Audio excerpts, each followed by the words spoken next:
Hi! నా 21 days ఛాలెంజ్‌లో ఈరోజు day 12. సరే అలా కాలేజ్ ఫైనల్ చేసుకొని 2 మంత్స్ తర్వాత జాయిన్ అవ్వడానికి వెళ్తున్నాం మా నాన్న నేను. అలా ఎళ్లి గుంటూరులో మార్కెట్ జంక్షన్ ఉంటది. అక్కడ దిగాం. చాలా ఎర్లీగా స్టార్ట్ అవ్వడం వల్ల మా నాన్నకి నాకు చాలా బాగా ఆకలేస్తుంది. సరే మా నాన్న అక్కడ జ్యూస్ షాప్ చూసి, సర్లే ఎళ్లి అక్కడ జ్యూస్ తాగుదాం రా అన్నాడు.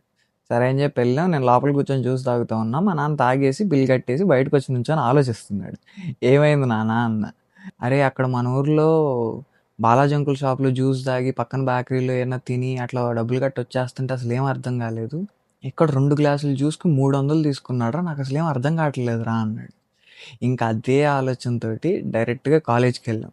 సరే అని చెప్పి రూమ్ అలాట్ చేస్తాం అన్నారు. నేను అప్పటికే ఫిక్స్ అయ్యున్నా నాకు విండో బెడ్ కావాలి, విండో బెడ్ కావాలి అని. బట్ ఆల్రెడీ ఆ విండో బెడ్ తీసేసుకున్నారు. ఎందుకంటే నేను చాలా లేట్‌గా ఎళ్ళాను కాలేజ్ జాయిన్ అవ్వడానికి. సరే అని చెప్పి ప్లాన్ బి దాని పక్కన ఇంకో విండో ఉంటే ఆ విండో బెడ్ తీసుకున్నాను. But it's good place. సరే ఓకే. ఫైన్. మా నాన్న అట్లా మాట్లాడుకొని ఇద్దరం మా నాన్న ఇంటికెళ్ళిపోయారు. మనం రూమ్‌కొచ్చేసాం. నా ఇంటర్ లైఫ్‌లో నాకు చాలా బెస్ట్ మెమోరీస్ ఉన్నాయి. అయి మర్చిపోదాం అన్నా కూడా మనల్ని మర్చిపోనివ్వు. New place, new friends, life ఎలా ఉందంటే సీ యూ ఇన్ డే 13.